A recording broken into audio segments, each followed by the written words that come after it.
Assalamualaikum warahmatullahi wabarakatuh. Saya Muhammad Farhan dari kelompok Jeremy. Sini saya akan menganalisa jurnal etik akses yang tidak sah untuk sistem komputer. Nama anggota di sini ada Jeremy sebagai ketua dan Adam Baihaki sebagai anggota 1, Ferdian anggota 2, dan saya sendiri Muhammad Farhan sebagai anggota ketiga. Pertama-tama kita mulai dari pendahuluan. Transformasi digital yang terjadi secara masif dalam 2 dekade terakhir telah membawa perubahan fundamental dalam hampir seluruh aspek kehidupan manusia. Teknologi, informasi, dan komunikasi telah menjadi fondasi utama bagi berbagai sektor, mulai dari pemerintahan, pendidikan, kesehatan, bisnis, hingga kehidupan sosial masyarakat. Peran komputer dan jaringan internet yang semakin sentral menjadi sistem komputer sebagai infrastruktur krusial dalam menunjang aktivitas sehari-hari.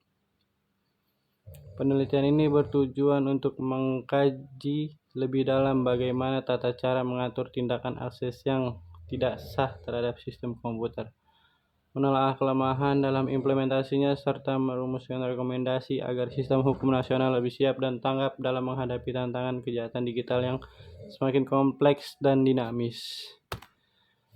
Next, kita ada metodologi penelitian. Penelitian ini menggunakan metode hukum normatif dengan pendekatan perundang-undangan dan pendekatan konseptual.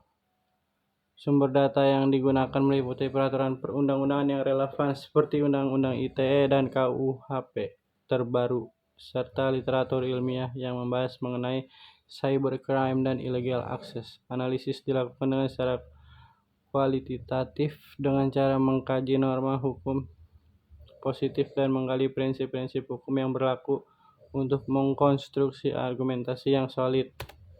Next, kita ke hasil dan pembahasan. Karakteristik illegal access dalam hukum. Illegal access merupakan bentuk pelanggaran terhadap hak privasi dan keamanan sistem komputer.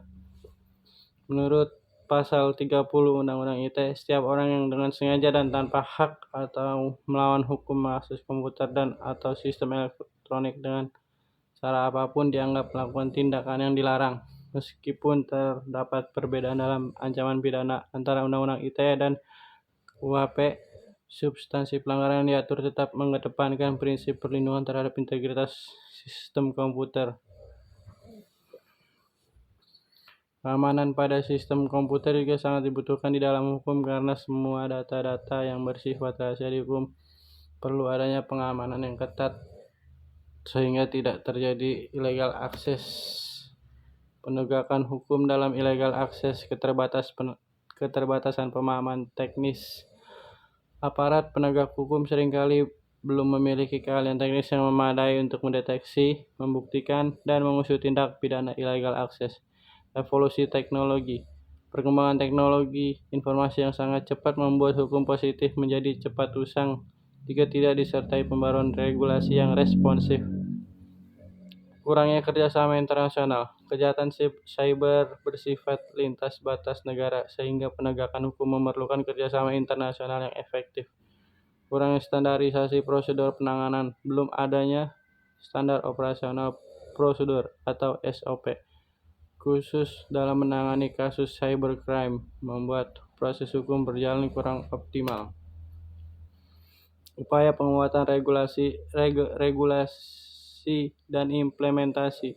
Untuk mengatasi tantangan tersebut, beberapa langkah perlu ditempuh, antara lain peningkatan kapasitas aparat penegak hukum melalui pelatihan teknis berkelanjutan terkait cybercrime dan forensik digital, pembaruan regulasi penyesuaian Undang-Undang ITE dan peraturan turunnya untuk mengakomodasi modus-modus baru dan kejahatan cyber.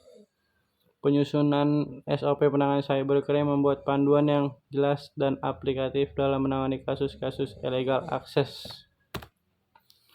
Kesimpulan. Kita masuk ke kesimpulan. Hasil penelitian ini menunjukkan bahwa secara normatif Indonesia telah memiliki dasar hukum yang memadai melalui Undang-Undang ITE dan KUHP.